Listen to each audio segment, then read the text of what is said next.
umaga po. Ako po si Bombi Umali sa ISO Industrial Supply. Kami po, hindi po kami gumawa nito pero kami ang nag-repair, kami ang nag-ayos. So ngayon po, i-demo natin ulit kung paano siya gamitin ng tama para po mas pakinabangan natin itong sugarcane crusher. Okay? So basically, bago po natin paandarin, una, check po muna natin yung makina. Yung una po, yung fluids. Kailangan po ng tubig nito, may radiator siya. Tapos yung lines natin, nandito po kung tama yung level. At saka lang po crudo. So basically, tatlo po yung kailangan nating i-check. Tapos kung yung fan belt niya maayos, maliban po doon, okay na siya. Medyo malaki po itong makina natin, kailangan niya ng baterya para paandarin. Pero kung sakasakali, na-discharge ang baterya niya o hindi, meron po itong manual crank. Pwede siyang paandarin. Medyo mabigat-bigat lang ito paandarin, pero pwede po siya, kaya yan, okay? Pagdating naman po dito sa makina, so ito po, lahat stainless na siya. So kung titignan nyo ito, lahat ng tatamaan ng produkto natin, stainless na siya. So GMP, ano na po ito, compliant. Yung good manufacturing practice. So wala na pong pinakalawang na mga bakal-bakal na tatamaan ng produkto natin, halos stainless na siya. So siguraduhin lang po natin dito na malinis lang siya. Yun lang po ang kailangan dito bago siya gamitin. Malinis lang po.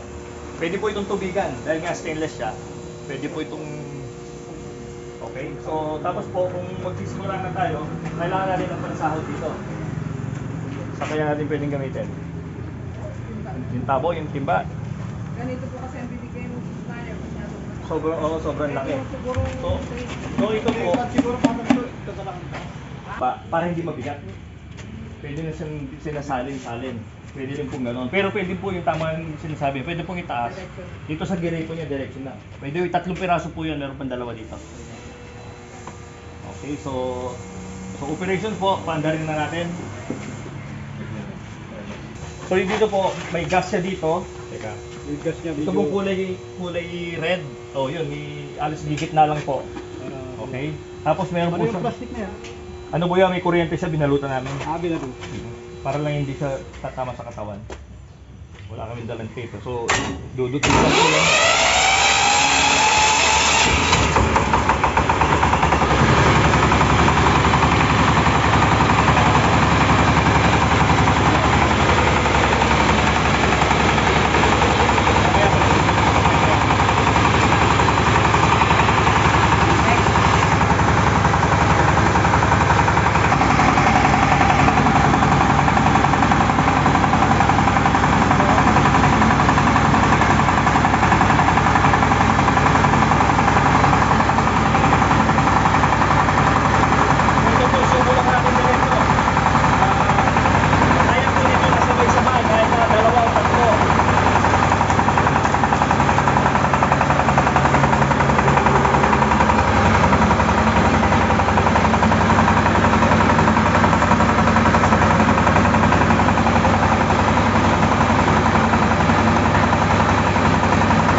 Maganda. Mabilis lang siya. Ganun lang po sa kadali i-operate. Mapapansin nyo rin po, itong ano natin, itong pinakasapal natin, halos po durog na, wala na siyang juice. So pigang-piga po siya. Ito po, pwede pang gamitin na, ibibilad nyo na panggatong, maganda siya. Oo. Tama. Tama. So, Tama yan. kailangan po siguro ang magpapaandar. Para po, Karma. hindi kayo mahirapan pag wala na kami. Yeah. I'm sure yung iba po sa inyo, pamilya na dyan eh. Yung mga, lalo na yung mga magsasaka eh. Yung mga patubig, pareho lang po yan eh. Oo. Yan po yan. Tama. May panugil din siya. Sige po. Apo. Sama yung dudot ko. Dito po sa patch niya. Dito po sa taas na tornilyo, pwede nyo idot-dot.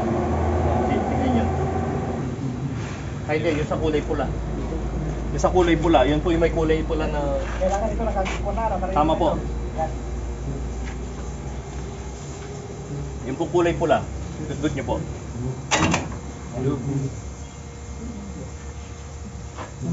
Dalawata kayo magkano. Daram-daram mo na lang kung maganda. Tapos ka mamaya.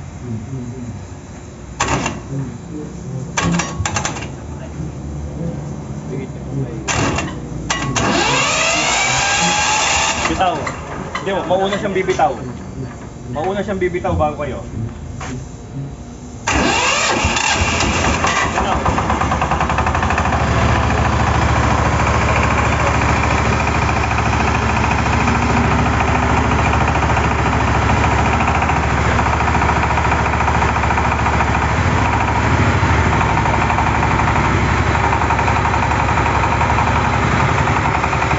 Sa tubig lang po, mahuhulog lang din siya dito. Laban-lawan na doon. Hindi na kailangan sabunin, no? Oo, buhusan lang po ng tubig dito. Lahat ng dinaanan niya para lang mawala yung malagkit, hindi siya lalanggamin. Ganun po siya. Tapos yung ano naman po niya, yung yearly maintenance nito. Kasi usually po ang harvest natin ng sugarcane, nagsisimula yan nung buwan ba dito? Mga October? September? So September, opo. Tapos natatapos siya siguro bandang mga April na. Tama po. So maganda po siguro bago natin ginamit natin pag natapos na yung season, meron lang po ditong mga pillow block nandito sa loob nito at saka sa kabila. Gagrasahan lang po siya. Isang beses lang po yung sa isang taon. Para lang po sa susunod na gagamitin nyo, diretso na gamit na. Hindi siya kakalawangin.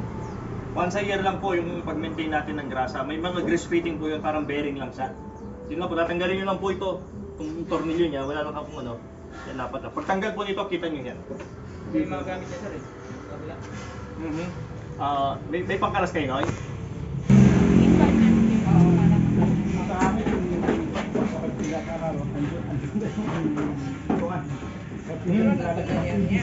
Pwede po, diretso na po. Lagyan mo na lang parang talaan. Filter na lang. Ito po pala, by the way, ito po may filter ito na tatanggal. Pwede pong bunutin ito, hindi siya nakatornilyo. So, dito rin po yung mga mugmug na napipilter na dito para medyo malinis na yung mahuhulog dun sa output niya. Ito po, pugasan din.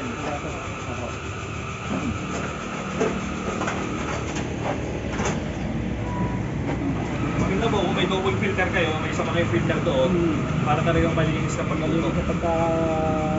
Pagluto na, diretso na. Yan, okay. Ito lang po yung nilalagay ng grasa o itong mga ganito. Grease fitting ang tawag dito. Kaya lang dapat may grease gun kayo. Yan po, kitang-kita naman. Lahat po yan meron siya. Yan o. Yan po yung mga... Kailan grease gun. Oo, actually po, ngayon, nung ginawa sa amin to, pinununan namin yan eh. So, kaya once a year lang po ang ano niya para lang yung bearing tatagal ang buhay. Yan sa kabila, yung ano yan. Meron din po siya doon. Nababaklas Meron din siya. ba yan? May itsura dito. Meron din po, nababaklas din ito. Lagyan din siya sir kung Yes sir, yes sir. Basta meron siyang pillow block na ganito. Lalagyan siya. So, ito po, malalaki na yung kadena dyan. So, bibilang kayo ng taon bago yun masira. Heavy duty na siya eh. Heavy duty. Oo, halos wala ka nang ano eh. Picture ako. Pang-point eh.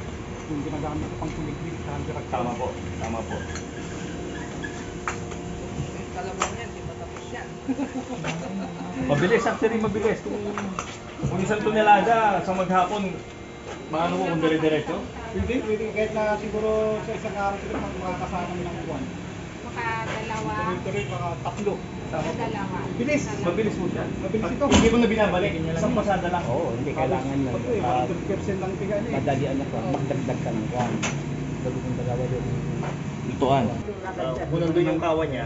So, mula dito, PVC. Opo, yung PVC niya lang. Kaya na yung PVC niya. Diretso na. Habang nagpipiga na, andun pa pa na yung Diretso na po tubo. siya doon para hindi na Minana sa tao. Pwede ibalik.